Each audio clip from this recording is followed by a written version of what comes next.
अस्सलाम वालेकुम जी। Learn to invest in Pakistan stock exchange की वर्कशॉप ऑफ 19 मार्च 2023 आज अल्लाह ताला की मेहरबानी से कामयाबी से मुकम्मल हुई। इस वर्कशॉप के अंदर मुख्तलिफ मुल्कों से, दुनिया के और पाकिस्तान के मुख्तलिफ शहरों से हमें लोगों ने ज्वाइन किया। इसमें डॉक्टर्स भी थे, इंजीनियर्स भी थे, IT एक्सपर्ट भी थे, टीचर्स भी थे और कम क्वालिफाइड लोग भी थे जो और जॉब्स करते हैं, छोटी जॉब्स पे, मुल्क से बाहर ख़ास तौर पे जो लोग हैं, उन सब ने स्टॉक मार्केट में सरमायाकारी करना सीखा। इसको हम एक मिशन के तौर पे लेके चल रहे हैं। हमारी कोशिश होती है कि दुनिया भर से जो लोग हैं वो इस कारोबार को समझें। और आज मैंने उनको, अपने दोस्तों को, श्रीलंकन स्टॉक मार्केट के जो स्टॉक्स हैं वो भी दिखाए, पिछले एक साल की उनकी परफॉर्मेंस भी दिखाई, जो कि काफ़ी बेहतर है, काफ़ी अच्छी परफॉर्मेंस से आ रही है। श्रीलंका की बात इसलिए कर रहा हूँ कि श्रीलंका गालबन 22 अप्रैल को डिफॉल्ट कर चुका था 2022, और इट इज़ ऑलमोस्ट एक साल होने वाला है, यानी एक 11 महीने, 10 महीने, 10.5 महीने आप देखें। उसकी परफॉर्मेंस मैंने उन्हें बताई कि जब डिफॉल्ट हुआ तो कैसे वो थोड़ी देर नीचे गया और फिर अब जो है हाईएस्ट पॉइंट के ऊपर वो पहुंचा हुआ है और परफॉर्मेंस उसकी ठीक जा रही है, उसके अंदर ट्रेडिंग हो रही है। पहले तो खुदा ना खास्ता मैं कतन ये बात नहीं कह रहा कि डिफॉल्ट करना कोई अच्छी बात है, और अल्लाह ना करे पाकिस्तान डिफॉल्ट करे। मेरी दुआ है, मेरी ख्वाहिश है कि ये डिफॉल्ट ना हो, मुल्क जो है, हमारा मुल्क जो है वो आगे से आगे जाए।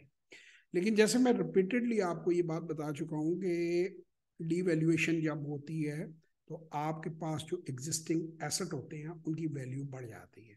फर्ज करें कि आपके पास, अगर किसी आदमी के पास कोई इवन गाड़ी भी थी, गाड़ी में और इंडस्ट्री में बुनियादी फ़र्क ये है कि एक तो गाड़ी जो है वो सिर्फ मशीन होती है, उसका इंफ्रास्ट्रक्चर नहीं होता, उसका घर नहीं होता, उसका कवर्ड एरिया नहीं होता, लैंड नहीं होता, ट्रांसफार्मर नहीं होता, बिजली की तारें नहीं होती, इनटेंजिबल एसेट गाड़ी का कोई नहीं होता, टेंजिबल एसेट्स होते हैं। मैं कंपैरिजन इसलिए दे रहा हूँ, लेकिन गाड़ी की बात इसलिए समझा रहा हूँ, गाड़ी या मोटरसाइकिल की, कि सबको समझ आ जाएगी कि जो गाड़ी 30 लाख में या 20 लाख में आ जाती थी साल पहले, वो अब 60 लाख की गाड़ी हो गई है। इसको जितना भी आप, मैंने राउंड फिगर में बात कर रहा हूँ, मेरे हिसाब से तो 2 गुना से 2.5 गुना, 3 गुना तक चीजें बढ़ गई हैं।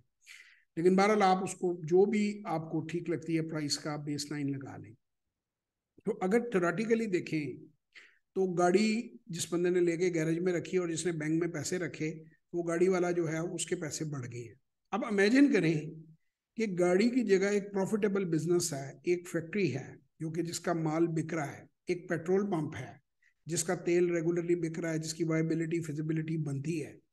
अब वो जो इक्विपमेंट था वो इम्पोर्टेड इक्विपमेंट था या ब्लेंड था लोकल और इम्पोर्टेड का, तो वो एक साल के अंदर वही जो मशीनरी, वही जो इक्विपमेंट, लेट से कि वो 100 रुपए का लगता था तो अब 250 या 300 रुपए का लगता है, जबकि कमीशन उसे उतना ही मिल रहा है, प्रॉफिट उसे उतना ही मिल रहा है। तो अल्टीमेटली इन्फ्लेशन को बिजनेसेस, जो सक्सेसफुल बिजनेसेस हैं, वो काट जाते हैं और उसको कवर कर लेते हैं और उसकी प्रॉफिटेबिलिटी बढ़ती जाती है, उस कारोबार की प्रॉफिटेबिलिटी बढ़ती जाती है। क्योंकि बहरहाल लोगों ने अपनी गाड़ियों के अंदर पेट्रोल तो डलवाना है, मोटरसाइकिल में तो डलवाना है। वो अलहदा बात है कि वो ब्रेड के पैसे घटा कर रहे हैं या कहाँ से पैसे काट के कर रहे हैं। अल्टीमेटली वो जो चीज़ है उसकी वैल्यू भी इन्फ्लेशन के मुताबिक ऊपर को बढ़ती जाती है। तो कारोबारों को, जो मुनाफा बख्श कारोबार हैं, उनको फ़ायदा होता है। और उसके बरक्स अगर आप इंपोर्ट बेस्ड बिजनेसेस देखें, और यही वहाँ पे चीज़ें आ जाती हैं कि जहाँ आप अपनी सरमायाकारी कर रहे हैं तो किन सेक्टर्स में आपको सरमायाकारी करनी चाहिए, कौन से ऐसे सेक्टर्स हैं जो इन्फ्लेशन से या इंपोर्ट बिल से या डॉलर की प्राइस से सेंसिटिव हैं, तो उन इंडस्ट्रीज में आपको नहीं जाना चाहिए। कौन सी ऐसी इंडस्ट्रीज हैं कि जो इससे सेंसिटिव नहीं है और डोमेस्टिक मार्केट में उनकी प्रोडक्ट की ज़रूरत है, बल्कि उन्हें एडवांटेज है अगर डॉलर ऊपर जाता है। जो वैसे तो ओवरऑल तो मुल्क को नुकसान ही है, मैं ये नहीं कह रहा, या उन्हें डॉलर का ऊपर नीचे जाना जो है वो इफेक्ट नहीं करता, क्योंकि उनका माल जो है वो वैसे के वैसे बिक रहा है। जैसे अगर किसी किसान की मैं बात करूं, तो उसकी गंदम अगर फर्ज करें 2,000 रुपये मन थी पहले, तो अब 4,000 रुपये मन है, तो उसकी गंदम जो है वो डबल हो गई है। लेबर के रेट कहीं डबल नहीं हुए। इन्फ्लेशन का जो सबसे बड़ा मसला होता है, नुकसान होता है, कि आपकी कीमत खरीद जो है वो इफेक्ट कैसे होती है, कि सैलरीज डबल नहीं हुई, किसी बिजनेस एग्जेक्टिव जो 3.5 लाख रुपए सैलरी ले रहा था, उसकी सैलरी तो इस वक्त 8 लाख रुपए होनी चाहिए, इन्फ्लेशन को या डॉलर को देखें, लेकिन ऐसे सैलरीज में इंक्रीज नहीं हुआ। अव्वल तो इंक्रीज हुआ ही नहीं है, और अगर हुआ भी है तो 25-30 हज़ार 5-7-8% का इंक्रीमेंट लगा है, जबकि आज 46% इस वक्त रिकॉर्डेड इन्फ्लेशन है मुल्क में। यानी हम इसको राउंड फिगर अगर 50 भी कर लें तो कोई उसमें हर्जे की बात नहीं है कि पिछले साल जो 100 रुपए का नोट था वो अब इस वक्त उसकी कीमत खरीद 50 रुपए के नोट के बराबर है। तो ऐसे में बिजनेसेस और इंडस्ट्रीज मुनाफा बख्श होती हैं जो कि प्रॉफिटेबल कंपनियां हैं, क्योंकि रिप्लेसमेंट जरूरत तो आपको रहनी है ना। देखिए 25 करोड़ इंसान हैं, उन्होंने कपड़े भी पहनने हैं, उन्होंने ये चश्मा मैंने लगा रखा है, चश्मा भी लगाना है, उन्होंने ये बटन भी जो मेरी शर्ट पे लगा हुआ है लगाना है, उन्हें कपड़ा भी अपना तन भी ढांपना है, उन्होंने पैर में जूता भी पहनना है, उन्होंने पंखा भी इस्तेमाल करना है। कोई अगर कंस्ट्रक्शन इंडस्ट्री है, स्टील की भी जरूरत उन्हें पड़नी है, सीमेंट की भी जरूरत पड़नी है, ब्ला ब्ला ब्ला, मैं एक एक करके एक एक चीज बोलता जाऊं। जरूरियात तो नहीं थमनी। और वो तो उन्होंने, अगर फार्मास्यूटिकल सेक्टर है तो दवाइयों की भी जरूरत लोगों को पड़नी है, उनकी सर्जरीज भी होनी है। वो मकान बेच के दवाई लेते हैं या दुकान बेच के दवाई लेते हैं, ये हॉस्पिटल का हेडेक नहीं है। दवाई तो उनको लेनी पड़नी है, वरना मर जाएगा आदमी। तो वो बिजनेसेस चलते रहते हैं, उन बिजनेसेस के अंदर इम्पैक्ट नहीं आता और वो ज्यादा वैल्यूएबल हो जाती है। पैसा ऐसी जगह पर, तो स्टॉक मार्केट एक ऐसी जगह है जहां आप मुनाफा बख्श कारोबारों के अंदर अपना पैसा डाल सकते हैं, पार्क कर सकते हैं। लेकिन मैं मुसलसल बार बार बार बार लोगों को कह रहा हूं कि 3.5 लाख से ज्यादा से स्टार्ट न लें। अब टू माई सरप्राइज, मेरा आपको बताया मुझे टेलीफोन मेरा खराब हो गया था, तो मुझे एक टेलीफोन की जरूरत थी, वो 3.5 लाख रुपए का मैंने लिया, ऊपर से उसके 8 हज़ार का चार्जर भी लगा लिया। तो अब उसी का जो अगला मॉडल है वो अल्ट्रा 23 आ रहा है, उसकी प्री जो अभी प्राइस थी, मैं उस दिन मैं ऐड देखी, मुझे नहीं पता कितनी है, वो 5,62,000 रुपए लिखी हुई थी, यानी 5,62,000। तो इस तरीके से कीमत खरीद आपकी जो है वो इफेक्ट हो रही है। अगर आप अपने आप को उन बिजनेसेस में अपने पैसे को लगा देंगे तो आपका पैसा इन्फ्लेशन से भी बच जाएगा और आपको डिविडेंड्स भी मिलेंगे। लेकिन प्रॉब्लम क्या है? प्रॉब्लम यह है कि लोग सीखे बगैर करना चाहते हैं। अब अगर आप सीखे बगैर करेंगे, अब स्विमिंग बगैर सीखे 200 फुट गहरे पानी में छलांग मार दें, किसी नहर में आप छलांग मार दें, तो आपके जिंदा बचने की क्या प्रोबेबिलिटी है? इसी चीज को मैं लोगों को समझा समझा के थक गया हूं कि भाई पहले सीखो और फिर थोड़े सरमाए से करो, फिर 90 दिन के बाद अपना रिजल्ट देखो, फिर समझो कि ये काम तुम्हारे लिए है या नहीं। अगर नहीं समझ आता तो मजीद सरमाया न डालो। अब आज भी मेरी वर्कशॉप के अंदर लोग आए हुए थे, किसी ने 25 लाख डाले हुए थे, किसी ने 50 लाख डाले हुए थे, कोई नॉर्मल थे, कोई खुश थे, कुछ परेशान थे। तो मैंने उनको कहा कि जी सर हम आपको फॉलो करते हैं। मैंने कहा मुझे फॉलो करते हो तो फिर तुम्हारा पोर्टफोलियो इस साइज का क्यों है? नहीं वो बस हमने आपकी वीडियो देख ली थी, हमने ये कर लिया था, हमने वो कर लिया। मैंने कहा मैंने तो किसी वीडियो में आपको गाइडेंस दी ही नहीं बाइंग सेलिंग की, क्योंकि मैं उसको गलत समझता हूं कि पहले आप सरमायाकारी करने का दुरुस्त तरीका सीखें, फिर उसको टेस्ट करें अपनी चीज को। ये ऐसे है, मैं इसकी मिसाल यूं दूंगा, कोई भी लाइफ सेविंग ड्रग है, कोई भी लाइफ सेविंग ड्रग है, इंसान की जिंदगी बचाने वाली दवाई है, वो ऐसा नहीं होता कि वो सीधी मार्केट के अंदर चली जाती है। पहले वो इजाद होती है, किसी जानवर को लगा के देखते हैं, फिर वो किसी बीमार को लगा के देखते हैं, यार इसने तो वैसे भी मर जाना बेचारे ने, तो चलो इस पर ट्राई करते हैं, एक दो चंद पेशेंटों पर ट्राई करते हैं, उसके जो नताइज आते हैं फिर आहिस्ता आहिस्ता उसको, फिर वो उसको अमेरिका हो तो FDA अप्रूव करता है, उनकी federal drug regulatory authority carbon है उसका नाम। तो फिर वो आप बैच के फॉर्म में उसको आप करते हैं, फिर भी वो चेक करते हैं, उसका फीडबैक लेते हैं, वरना कई दवाइयां आपने देखी हैं मार्केट में आती हैं बाद में बैन हो जाती हैं। तो आपको इस तरीके से अपने आप को, अपनी इन्वेस्टमेंट को इसी तरह ले जाना चाहिए जैसे आप कोई नई दवाई इस्तेमाल करने लगे हैं या लॉन्च करने लगे हैं। क्योंकि जो कुछ भी आप कर रहे हैं अपनी जिंदगी में, डॉक्टर हैं, इंजीनियर हैं, ड्राइवर हैं, चपड़ासी हैं, अमीर हैं या गरीब हैं, ऑलरेडी आपका किचन उसी से चल रहा है। अब आप एक parallel source of income generate करने की कोशिश कर रहे हैं, अब आप एक passive source of income generate करने की कोशिश कर रहे हैं। तो इसका कतन मतलब नहीं है कि जैसे कोई बुल जो है वो छोड़ते हैं, वो उसके अंदर ना, वो स्पेन में, तो वो दौड़ के अंदर ग्राउंड के चला जाता है विद फुल फोर्स, कि आप अपना तमाम तर सरमाया लेके इसके अंदर आप छलांग लगा दें और आर या पार करें, तो उसमें 99% आप फेल होंगे। और यही मैंने अपने 34 साल के बिजनेस में देखा है कि जो इंसान भी सीखे बगैर समझे बगैर उसे करता है वो उसमें बड़ी बुरी तरह फ्लॉप होता है। मैं भी किसी ट्रेड को अगर समझे बगैर सोचे बगैर, फर्ज करें कोई सिंपल ट्रेड ले, मैं नमक बेचने में आ जाता हूँ कि जी नमक की फैक्ट्री लगा लेता हूँ, तो मुझे पास भी अगर मनसूबाबंदी नहीं है, मेरे पास भी प्रोडक्ट की डिटेल नहीं है, मार्केट की मैंने कहाँ उसे करना है, उसकी प्राइस क्या है, किस प्राइस पे मुझे मिल रहा है, किस प्राइस पे मार्केट में बिक रहा है, तो आई विल ऑल्सो लूज, मैं भी नुकसान करूंगा। क्या ये बेहतर नहीं है कि मैं उसको पहले उसकी ट्रेनिंग ले लूँ, समझ लूँ, उसकी मार्केट को देखूँ, उसकी रिवर्स इंजीनियरिंग करूँ कि जी प्लास्टिक की थैली कितने की है, प्रोसेसिंग कॉस्ट कितनी है, मार्केटिंग कॉस्ट कितनी है। इसी तरह इस कारोबार में आप पहले पायलट प्रोजेक्ट करें। अगर आप मेरे कहने पे आना चाहते हैं, आप आए मेरे साथ वर्कशॉप के ऊपर ट्रेनिंग करें। मैं सुनर मुझे लगता है नज़र आ रहा है जिस तरह प्राइसेस बढ़ रही हैं, हमारी जूम के भी बिल बढ़ रहे हैं और भी इंटरनल भी बच्चों के खर्चे देने पड़ते हैं जो स्टूडेंट्स हमारे साथ काम कर रहे हैं, तो शायद मुझे भी प्राइसेस रिवाइज करनी पड़े। मेरी कोशिश तो है कि मैं इन्हीं प्राइसेस पे करता रहूँ। तो वर्कशॉप की प्राइसेस भी आपको इन फ्यूचर शायद इस प्राइस पे वर्कशॉप ना मिले, तो 2,500 रुपए के लिए आप लोगों की जान निकल जाती है। मैंने ये देखा है, कंजूस बहुत है हमारे मुल्क के लोग। टेक्का बनाना हो, शादियों के ऊपर डांस करने हो तो लाखों लगा देते हैं।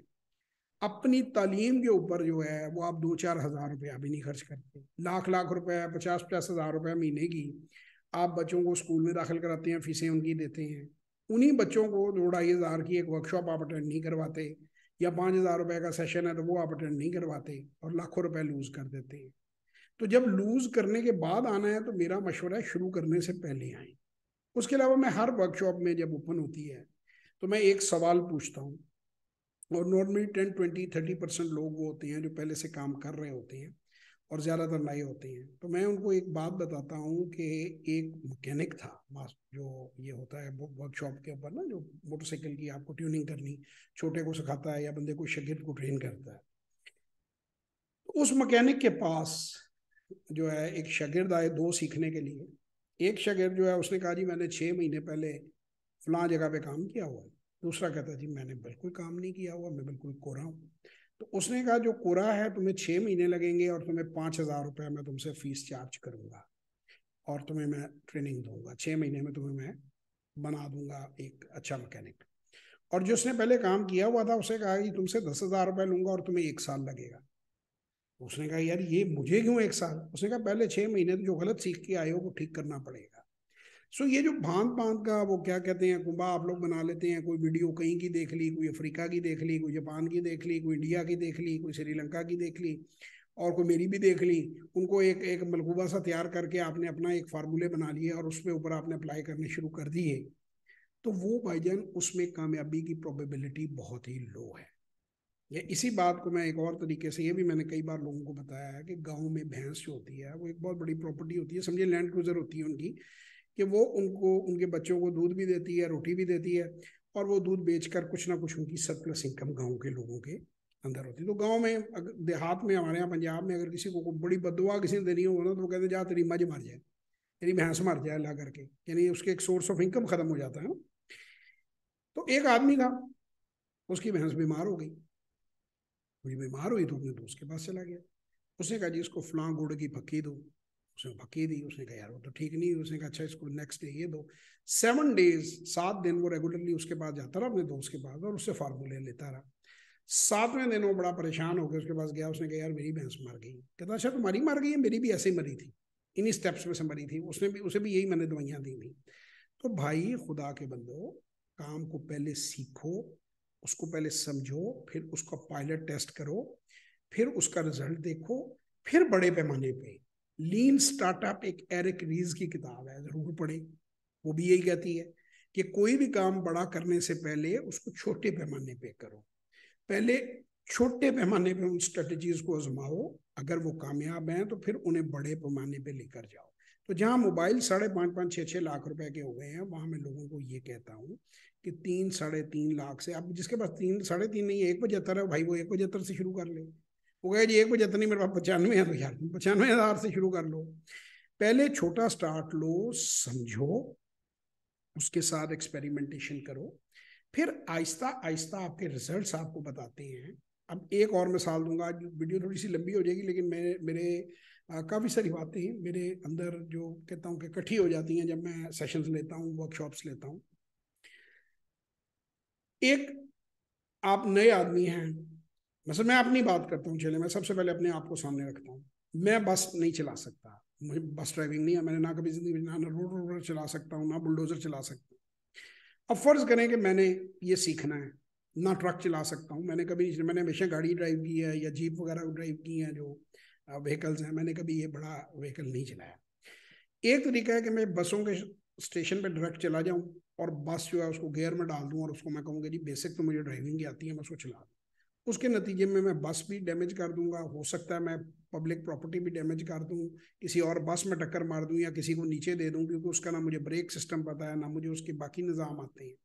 दूसरा तरीका ये है कि एक उजाड़ बेईमान जगह में जो नई वो कॉलोनी है वहां पर मैं किसी बस ड्राइवर के साथ जाऊं, वहां मैं उसके साथ कई दिन प्रैक्टिस करूं, उसको मोड़ना कैसे है, उसको रिवर्स में कैसे डालना है, ईंटें रख के उसकी प्रैक्टिस करूं, या वो जो होते हैं वो ऑरेंज कलर के वो साइन से बने हुए होते हैं प्लास्टिक के, वो मकसद ही ये होता है कि अगर वो लग भी जाए तो डैमेज ना हो चीज़ को, उसमें से उसको मोड़ूं, उसकी मैं प्रैक्टिस करूं। उसके बाद मैं आहिस्ता आहिस्ता ऐसे रूट के ऊपर बस चलाऊं कि जहाँ पे बहुत ज्यादा आबादी नहीं है, और फिर उसे लेके मोटरवे पे या जीटी रोड के ऊपर जाऊं। दूसरा तरीका यह है कि बस स्टार्ट करूं, जी अल्लाह मालिक है, और चल पड़ूं। तो उसमें प्रोबेबिलिटी 99% ये है कि मैं या तो खुद भी मरूंगा और साथ को 150 को लेके मरूंगा। तो यही आप लोग स्टॉक मार्केट में करते हैं, और बाद में वो जो गलत कार्य है वो करके हमारा नाम ठप देते हैं कि जी आप कह रहे हैं ये काम बहुत अच्छा है। भाई हम ये कब कह रहे हैं कि बगैर सीखे करो? हम कब कह रहे हैं कि 200 फुट गहरे पानी में छलांग मार दो? पहले 4.5 फुट में यार अपने आप को टेस्ट तो कर लो।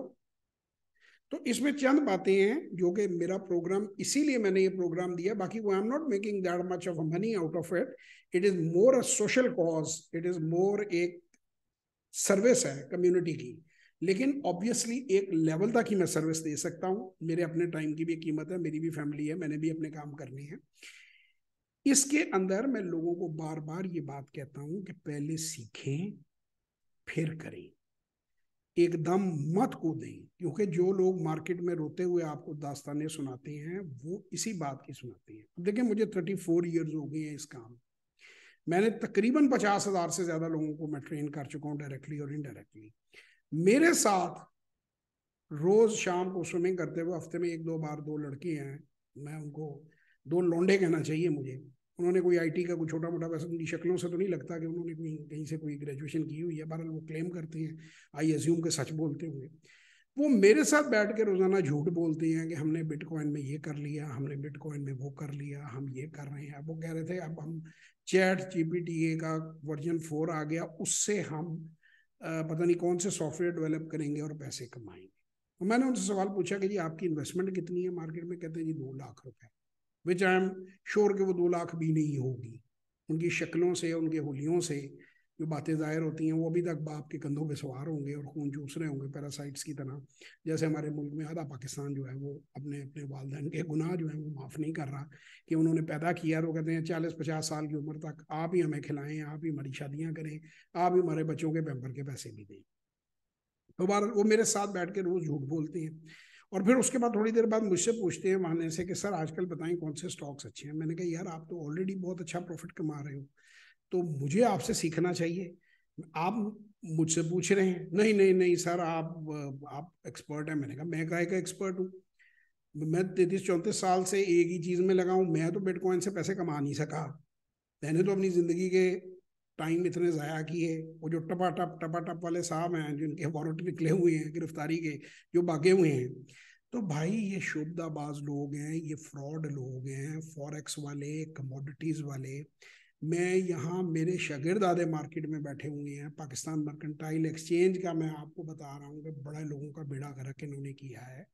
ये दिहाड़ीबाज लोग हैं, ये आपको अनरियलिस्टिक प्रॉफिट बताते हैं। मैंने इससे पहले भी एक वीडियो में जिक्र किया था कि खातून मुझे कह रही थी कि जी हम पैसे डबल कर देंगे और पता नहीं पर 25% पर वीक दे देंगे और ये दे देंगे।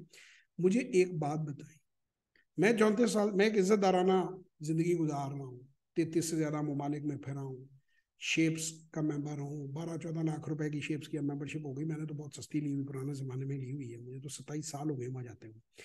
जिमखाना का मेंबर हूँ, अच्छा खासा मैं सोसाइटी में उठता बैठता हूँ। मेरे पास कोई ऐसा फार्मूला नहीं है कि मैं हफ्ते में 25% या 30% यानी महीने के अंदर अपने पैसे डबल कर लूँ। जो जितने बैंक्स हैं, जितने भी बैंक्स हैं पाकिस्तान के छोड़ दें, इस वक्त हम तो एक बहुत ही मौशी तौर पे मुश्किल हालात में है ना। इंटरेस्ट रेट आपका जो होता है वो रिलेटेड होता है आपके इन्फ्लेशन से। यूरोप, अमेरिका, पूरी दुनिया में सिंगल डिजिट के ऊपर इंटरेस्ट रेट है, कहीं 6% है, कहीं 3% है, कहीं 5% है, कहीं 7% है, जिसमें 38 साल का 40 साल का प्रॉपर्टी के अगेंस्ट वो लोन देते हैं। अब अगर ये सच हो, फॉरेक्स में इतने पैसे बनते हों, बिटकॉइन में इतने पैसे बनते हों, और मुख्तलिफ, अभी आपने देखा है बैंक जो है डिफॉल्ट भी कर रहे हैं, बैंक बैठ भी रहे हैं, इसका मतलब बैंक रिस्क भी लेते हैं। तो वो बैंक अपना तमाम तर सरमाया इन जैसे जीनियसों के साथ क्यों नहीं लगा देते? इन्हें हायर करना, मेरा नहीं ख्याल कोई 25-30 हज़ार रुपये महीने से ज्यादा की कोई सैलरी इन्हें ऑफर करेगा। ये तो वैसे ही मर जाए, इन्हें 50,000 की या लाख की को नौकरी महीने की दे दे, तो वो इन्हें हायर कर लें। अगर अव्वल तो ये बात समझ नहीं पाया कि पूरी दुनिया के जो बैंक हैं उनको ये स्किल नहीं आती और इन नौजवानों को आती है, चलो वो भी मान लेता हूँ, तो वो इन लोगों को क्यों नहीं हायर कर लेते? ये क्यों दर बदर होते फिर रहे हैं, क्यों लोगों को टेलीफोन करते फिर रहे हैं? मेरे आप नंबर आपके सामने है व्हाट्सएप पे दोनों, आप मुझे टेलीफोन लाइन पे ला के दिखा दें। सैकड़ों हजारों फोन आते हैं, आते रहते हैं। मैं नाम अपने व्हाट्सएप का जवाब खुद देता हूँ, स्टाफ है, बच्चे हैं, स्टूडेंट्स हैं, वो देते हैं। हालांकि मैं एक सोशल कॉज के लिए ही काम कर रहा हूँ, ये भी मेरा ब्रेड एंड बटर नहीं है, ठीक है ना। इसमें से मुझे लगता है कि मैं नुकसान कर रहा हूँ, लोगों को लगता है मैं बहुत अमीर हो गया हूँ, पता नहीं, अल्लाह बेहतर जाने, मैं उस डिबेट में नहीं जाता। तो मैं तो टेलीफोन नहीं सुनने का, किसी करना तो बड़ी दूर की बात है। मैं तो अल्लाह अल्हम्दुलिल्लाह किसी का टेलीफोन सुनने का रवादार नहीं हूँ। अगर कभी किसी का फोन को उठ भी जाए तो मैं उसको कहता हूँ कि बंद के व्हाट्सएप के ऊपर करो, आपको जवाब मिल जाएगा। आना है आओ, नहीं आना ना आओ, ठीक है। एक आम अदना सा बंदा जो 33-34 साल से एक इंडिविजुअल के तौर पे मैं काम कर रहा हूँ, एक इंस्टीट्यूट मैंने बनाया हुआ है, कुछ मेरी कंपनियां रही हैं, कुछ प्राइवेट लिमिटेड रही हैं, कुछ मुख्तलिफ, तो मैं वो बैंक तो नहीं हूँ। तो मैं नहीं फोन सुनता, आपके पीछे पीछे ये टेलीफोन कर रहे हैं दीवानों की तरह, जैसे वो लैला को मजनू चेज करता है, और आपको सुनहरे ख्वाब भी दिखा रहे हैं। मेरी कोई वीडियो बता दें जिसमें मैंने कहा होगा 100% महीने का हम कमा देंगे, हम आपको ऐसा फार्मूला दे देंगे, आपको 60% हर हफ्ते आएगा, वो भी कहीं नहीं है क्लेम्स। तो ये इतने ही अगर बड़े एक्सपर्ट हैं तो फिर तो दुनिया को इनके पीछे होना चाहिए। मैंने उन दोनों लड़कों को कहा, मैंने कहा भाई तुम अपना यूट्यूब चैनल बनाओ, तुम अपनी सोशल मीडिया डेवलप करो, शागिर्द बनाओ दुनिया में। अब वो जो टपाटप वाले साहब हैं उन्होंने क्या किया, उन्होंने इंटरनेशनल फ्रॉडिये, जैसे मैं लोगों को समझाता हूँ कि अगर मैं व्हाट्सएप ग्रुप बना लूँ, मेरे इल्म में बहुत सारे, मैं नाम नहीं देना चाहता, मजीद सलीम, मैं ऐसे घुमा के नाम दे देता हूँ ग्रुप, कि जी हम जी आपको ध्यान देते हैं, हमारे व्हाट्सएप ग्रुप में आए, आप 5,000 रुपया पे करें, 10,000 रुपया महीने का पे करें, हम आपको, मैं पहले भी बेशुमार वीडियोस में ये बता चुका। अब अल्लाह का शुक्र है, मेरा जितना नाम है अल्लाह की मेहरबानी से, सब अल्लाह का एहसान होता है, माशाल्लाह कुव्वत इल्ला बिल्लाह। सबसे पहले अल्लाह ताला की मेहरबानी, और उसके बाद मेरे वालिद साहब की मेहरबानी दुनिया पे, ज़मीन पे। मैं अगर 10,000 रुपया भी कहूँ तो 250 बंदों का ग्रुप जो है वो 15 मिनट में भर जाएगा। अब अगर 10,000 रुपया 250 बंदों से लिया जाए हर महीने, तो 25 लाख रुपए की रकम बन जाती है, ठीक है ना। अब 25 लाख रुपए में से उनका बेड़ा गर्क मैं करता रहूं, 40-50 जो है वो उम्मीद दूसरे तीसरे महीने रिप्लेस होते भी रहे, तो मेरा क्या उखाड़ लेंगे? मैं एक डिस्क्लेमर चला दूं, subject to market risk, investment साथ। और करना मैंने क्या है, मैंने रोज 25-30 बाई कॉल्स दे देनी है। वो 25-30 गोलियां तो आंखें बंद करके भी चलाओ किसी के ऊपर, तो एक आधी तो निशाने पे लगेगी। जो एक आधी निशाने पे लगेगी उसका मैं स्क्रीनशॉट बना के, वैसे तो वो स्क्रीनशॉट भी जाली होती हैं, वो मैं सोशल मीडिया पे रोज डाल दूंगा कि देखो जी मैंने बाई कॉल दी थी, एबीसी शेयर लो, ये मैंने 10 रुपए पे कहा था, अब ये 14 रुपए पे चला गया है, तो देखो मेरे से बड़ा तो एनालिस्ट कोई नहीं है, उसमें नए मुर्गे फंस जाएंगे। और ये सिलसिला चलता रहेगा। मुझे ना कोई वर्कशॉप कराने की ज़रूरत है, ना मुझे ये कोई चीज़ करने की ज़रूरत है। मैं भी सलीम मजीद ग्रुप, अब्दुल रशीद ग्रुप, कोई वीडियो डाल लूँ, थोड़ी सी अदाकारी कर लूँ, ये भाई मार्केट बहुत ऊपर हो गई, भाई मार्केट बहुत नीचे हो गई, एक्टिंग कर लूँ, मुझे बड़ा डर लग रहा है, तो मैं फ़नी वीडियोस डाल के अपने आप को मीम्स बना के पॉपुलर करके, और मेरा तो अच्छी भली दिहाड़ी लग जाए, 25 की नहीं लगेगी, 10 लाख की लगेगी, क्या बुरे हैं? भूंगियां ही मारनी है ना उसमें, ग्रुप में 10-15-20 कॉल्स दे देनी है भाई की, 10-15-20 सेल की दे देनी, कोई एक तीर निशाने पे लग गया तो बल्ले बल्ले, और ना लगा तो बेड़ा गर्क। तो बेड़ा गर्क तो लोगों का होना है।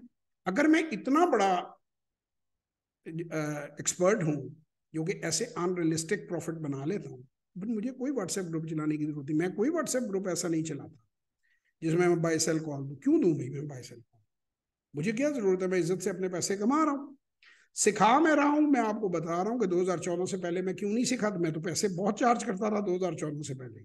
आप मेरे क्लाइंट्स जो हैं उनसे, आप किसी से को पुराना हमारे साथ अटैच है तो उसको पता चल जाएगा कि मैं बड़े हैवी पैसे चार्ज कर। मैं तो अब ये दिल है कि दुनिया के ऊपर ये चीज़ है कि भाई जाने से पहले अपने बच्चों को सिखाने के लिए प्रोग्राम बनाया, सो लोगों के बच्चों को भी सिखाओ, तो जितने भी सीख जाएं ठीक है। तो एक नॉमिनल सी फीस रखी है कि मेरा मजाक ही ना बना ले कि बिल्कुल ये वेला आदमी है, फारग आदमी है, तो इसका टाइम खराब करते रहो। लेकिन बहरहाल मैं कोई किसी से, मैं अल्लाह के सिवा किसी इंसान से कुछ नहीं मांगता। जिसकी समझ में आता है वो 100 दफा मरी वर्कशॉप में आए, जिसकी समझ में नहीं आता वो ना आए। लेकिन हमारा ऑब्जेक्टिव एक ही है, मैं फिर रिपीट करता हूँ कि फाइनेंशियल लिटरेसी को आम कर दूं कि जितनी मैंने 34 साल लगाकर इस लेवल पे पहुंचा हूँ, को करोड़ बंदा जो है, 50 लाख बंदा जो है, डायरेक्टली नहीं तो इनडायरेक्टली मेरे दुनिया से जाने के बाद भी वो मेरी वजह से इस काम में आए। मे बी अगले 10 ईयर्स में आए, मे बी अगले 50 ईयर्स में आए, मे बी 1 ईयर में आए, क्योंकि गुंजाइश है। इकोनॉमी इसी से चलेगी, मुलाजमतें इसी से निकलेंगी। ये बहुत अच्छा सेक्टर है। इसके अलावा मैं फ्री CSR कर रहा हूँ, उसकी मुझे क्या ज़रूरत है कॉर्पोरेट सोशल रिस्पॉन्सिबिलिटी की? मैं अपनी गाड़ी में अपने ड्राइवर से अपना पेट्रोल खर्च करके मैं वहाँ जा रहा हूँ, सेंटर में फ्री लोगों को लेक्चर दे रहा हूँ, यूथ को, मुझे क्या फ़ायदा? वो भी इसीलिए है कि जो कुछ मैंने सीखा है वो मेरे साथ बिफोर आई डाई। एक किताब भी है कि डाई एम्प्टी, आप सर्च कर लें गूगल पे, कि आपने जो सीखा है वो अपने शागिर्दों में बांट दें, शागिर्द बना दें, वो इल्म लोगों को दे दें, अल्लाह आप पे करम करेगा। तो उसको भी हम लेकर चल रहे हैं, ठीक है। और मकसद उसमें ऑब्जेक्टिव एक ही है कि मुल्क की औरतों को खिदमत कर नहीं सकते। अब मेरे में तो इतनी कैपेसिटी नहीं है कि मैं लाठियाँ और डंडे लेके मुख्तलिफ जगहों पे, या डंडे मारने वालों में या डंडे खाने वालों में, या तो मुख्तलिफ कोई किसी को डंडे मारता रहता है और खाता रहता है हमारे मुल्क में, आप लोग समझ गए होंगे। मैं किसी के घर के बाहर जाके बैठ जाऊँ तो मैं तो उसको मुल्क की खिदमत नहीं समझता। थोड़ा सा चंद चीज़ें अल्लाह की मेहरबानी से सीखी हैं तो बेहतर है कि मैं टीच करूँ, उस्ताद बनूँ, वो शेयर करूँ, अपने शागिर्द पैदा करूँ। तो मैंने खुली खुली बातें आप लोगों से अपने दिल की हैं। उम्मीद करता हूँ मैं जो भी कहता हूँ दिल से कहता हूँ। मेरी तो ख्वाहिश है कि वतन अजीज़ भी ग्रो करे और आप लोग भी ग्रो करें, और खुदा ताला, लेकिन जब तक हम खुद नहीं बदलेंगे, जब तक हम अपने अंदर ये चीज़ें नहीं डालेंगे, जब तक हम अपने अपने अपने मुल्क को सीरियसली नहीं लेंगे, जब तक हम अपने बिजनेसेस को डेवलप नहीं करेंगे, हम कभी भी तरक्की नहीं कर सकते। मतलब मैं उस दिन मैं रीड कर रहा था, आपके साथ मैं वीडियो भी शेयर कर दूंगा एविडेंस के मुताबिक, कि नाइकी जो है, हमने इतना बड़ा नाम है, तो नाइकी है या हार्ले डेविडसन जो है, वो दरख्त के नीचे उसने बनाना शुरू किया था मोटर बाइक जो है, साइकिल को कन्वर्ट करने के लिए, और वो दुनिया की इतनी बड़ी कंपनी बन गई। ठीक है ना। मैं कई बार जिक्र कर चुका हूँ, मेटल का जिक्र कर चुका हूँ, डेल का जिक्र कर चुका हूँ, HP का जिक्र कर चुका हूँ कि ये गैरेज कंपनियां थी। वो कुछ तो गैरेज भी नहीं थी। तो नाइकी, मेरे टू माई सरप्राइज, मैंने बल्कि अपने बच्चों से भी पूछा जब मैंने रीड किया, कि वो गाड़ी के ट्रंक के अंदर वो सामान रखता था और वो जूते बनाता था स्पेशल एथलीट्स के लिए। एक प्रोफेसर उसके साथ था तो वो उसको टेस्ट करता था। यहाँ से नाइकी शुरू हुई थी कि अच्छे जूते बाजार में नहीं मिल रहे तो वो उसके वो खुद डेवलप करते, जो आम मोची होता है हमारा। बाटा का मालिक जो है वो आम मोची था। तो आज बाटा अगर इतने मुल्कों में दुनिया के चल रही है तो ये कॉर्पोरेट सेक्टर की पावर है। मैं बार बार बार बार लोगों को ये बात कहता हूँ, अगर वो मोची कहीं बाटा वाला पाकिस्तान में होता तो उसने छोटा सा कारखाना लगा लिया होता, और लोग कह रहे होते कराची में अख्तर भाई या जमील भाई ने बड़ी तरक्की की, अपने बेटों को 2 दुकानें भी खोल दी हैं जूतों की, और उन्होंने फख्र से लिखा होता कि हमारी कोई और ब्रांच नहीं। तो भाई ये गोरे बेवकूफ़ नहीं है, ये बहुत अक्लमंद हैं। वरना एप्पल जो है, एप्पल भी पता चलता कि गुजरा वाले में बन रहा है, और वो अल मशहूर एप्पल वाले कंप्यूटर वाले, हमारी और कोई ब्रांच नहीं। तो हम कब तक जहालत के अंधेरों में रहेंगे? दुनिया कहाँ से कहाँ निकल गई है। ये नेक्स्ट डोर इंडिया है। इंडिया इतनी बड़ी इकोनॉमिक पावर बनता जा रहा है। आप उनका शार्क टैंक इंडिया देखें, उसमें उनके बच्चे यार वैल्यूएशन की बातें कर रहे हैं। बच्चे जो है क्राउड फंडिंग की, सीड फंडिंग की, वेंचर कैपिटलिस्ट की बात कर रहे हैं, IPOs की बातें कर रहे हैं, लिस्टिंग की बातें कर रहे हैं। गाँव से उठ के लोगों को पापड़ बना रही है औरत, वो कह रही है जी हम IPO ला रहे हैं, हम डाइवर्स्ट कर रहे हैं अपनी, हमने इन्वेस्टमेंट का ये तीसरा राउंड जा रहा है। हमारे यहाँ पे आप लम्स के प्रोफेसरों को पूछ लें, वो मुंह खोल के बैठे होंगे। आप किसी, मैं इतने इंस्टीट्यूट्स में गया हूँ, 0 + 0 = 0, मतलब उनको कख नहीं पता कि कर वो MBA रहे हैं और टारगेट उनका ₹1,00,000 की नौकरी है। वो यार खुदा का खौफ करो, कोई तो खुदा का खौफ करो। अब मैं लोगों को लिस्टिंग के लिए कहता हूँ जेम बोर्ड के ऊपर, उसमें मेरा मेरा क्या फायदा है? मेरी कौन से खानदान की जो है वो PSX है, या मुझे क्या फायदा हो जाना है? वो लिस्ट करवाएं ना करवाएं, उनके बिजनेसेस हैं। आज मैंने कहा ओवरसीज एक डॉक्टर है, उन्होंने कहा जी हमने 10-12 डॉक्टरों का ग्रुप बनाया हुआ है, तो हम इन्वेस्टमेंट करना चाहते हैं, आपसे हम गाइडेंस लेना चाहते हैं। मैं कहा भाई मैं तो तुम्हें सजेस्ट करूंगा हॉस्पिटल बनाओ अपना, 2.5 करोड़ में तो कंपनी लिस्ट हो जाती है, अपना फार्मा की चेन बनाओ और बैठ के उसे कंट्रोल करो। कब तक नौकरी करते रहोगे दूसरे मुल्कों में और वहां से पैसे कमाते रहोगे? तो बहरहाल जी, ये मेरे दिल की बातें थी, कुछ लंबी हैं, कुछ रैंडम टॉक्स हैं, जो मेरे दिल में आता है, जो मुझे लगता है, मैं आप लोगों से मोहब्बत के साथ, खलूस के साथ शेयर कर देता हूँ। अगर मेरी कोई बात किसी को बुरी लगे तो मैं माजरत चाहता हूँ, और जो नाकद हैं वो रहे नाकद, उनको तो मैं वैसे ही, उनकी तो मुझे परवाह कोई नहीं है। जब तक अल्लाह बंदे के साथ है, अल्लाह राजी तो सब राजी। तो इज्जत और जिल्लत तो अल्लाह के हाथ में है। कोशिश यही है कि अपनी जो ये ज़िंदगी खुदा ताला ने दी है, इसको किसी मकसद पे ले जाएं, कुछ लोगों की ज़िंदगियों के अंदर पॉजिटिविटी ले जाएं। बाकी तो सब ने पैदा होना है और मरना है, ये तो हर आदमी ने दोनों काम करने ही है।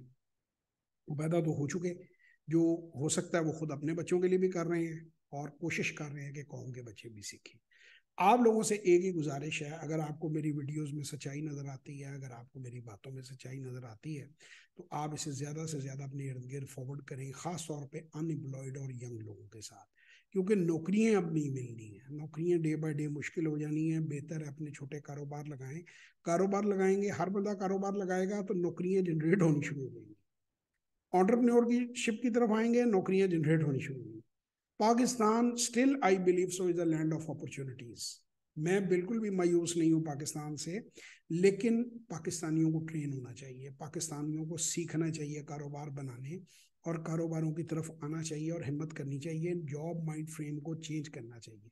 दुनिया बदल रही है, आप भी बदलें।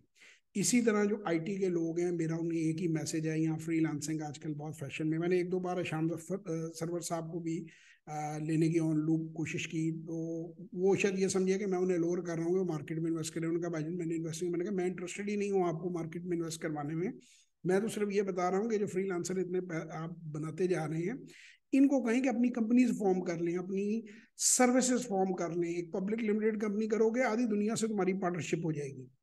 लोग तुम्हारी एग्जिस्टेंस हमेशा के लिए एक होगी कि जी मैंने फ्रीलांसिंग करता हूँ। फ्रीलांसिंग कोई इतना म्यारी काम नहीं है जितना हम लोगों ने, हम तो वैसे गुर्बत से मार रहे हैं ना, तो हम उसको बहुत म्यारी काम समझते हैं। असल काम जो है वो कंपनी बनाना है। और ये फ्रीलांसिंग में भी day by day rate tight होते जाएंगे, क्योंकि जिन लोगों ने कंपनियां फॉर्म की हुई हैं बाहर के ममालिक में, वो आगे फ्रीलांसर्स को कम रेट के ऊपर काम देते हैं, और सुबह आपका अकाउंट उड़ जाए तो आप फारग हैं। जब आप खुद कंपनी बनाती हैं लोकल, आप खुद एक फाइबर बनते हैं, आप खुद काम लोगों के करना शुरू करते हैं, अपनी आइडेंटिटी बनाते हैं।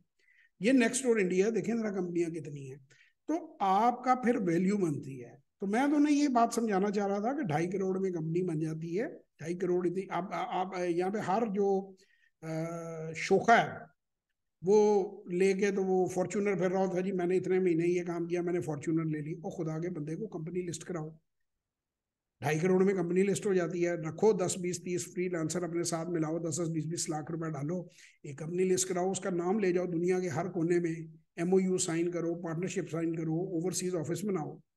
तो वो नहीं है यहाँ पे। मेरा ख्याल है पाकिस्तान में स्टीव जॉब की जगह अगर अल्लाह देता होता तो वो लैंड क्रूजर लेके तो तस्वीरें खिंचा रहा होता कि मैंने 2 करोड़ की लैंड क्रूजर ले ली है, इसी पे वो निहाल हो ही जा रहा होता। तो भाई बिजनेसेस बिल्ड करो, बिजनेसेस में पैसा लगाओ। गाड़ियां बाद की बात है, मेरी बात नहीं समझ आती, रॉबर्ट कियोसाकी की बातें सुनो। सो बहरहाल जी, ये बहस तो चलती रहेगी, हम कोशिश करते रहेंगे आपको एजुकेट करने की। मानो ना मानो आपको इख्तियार है, हम आपको समझाते जाते हैं। तो वही वाली बात है कि जितना जब तक दम है तो कोशिश करता रहूँगा। अल्लाह ताला आप सबको हिफ्ज़ ईमान में रखे। जो मुझसे कनेक्ट होना चाहें 030094662400 033642422346 पे व्हाट्सएप वॉइस और टेक्स्ट मैसेज कीजिए। इंशाअल्लाह ताला किसी सेशन में या किसी वर्कशॉप में आपसे मुलाकात होगी। बाकी वीडियोस तो इंशाअल्लाह आपको मिलती ही रहेंगी। बहुत शुक्रिया। खुदा हाफिज। पाकिस्तान जिंदाबाद।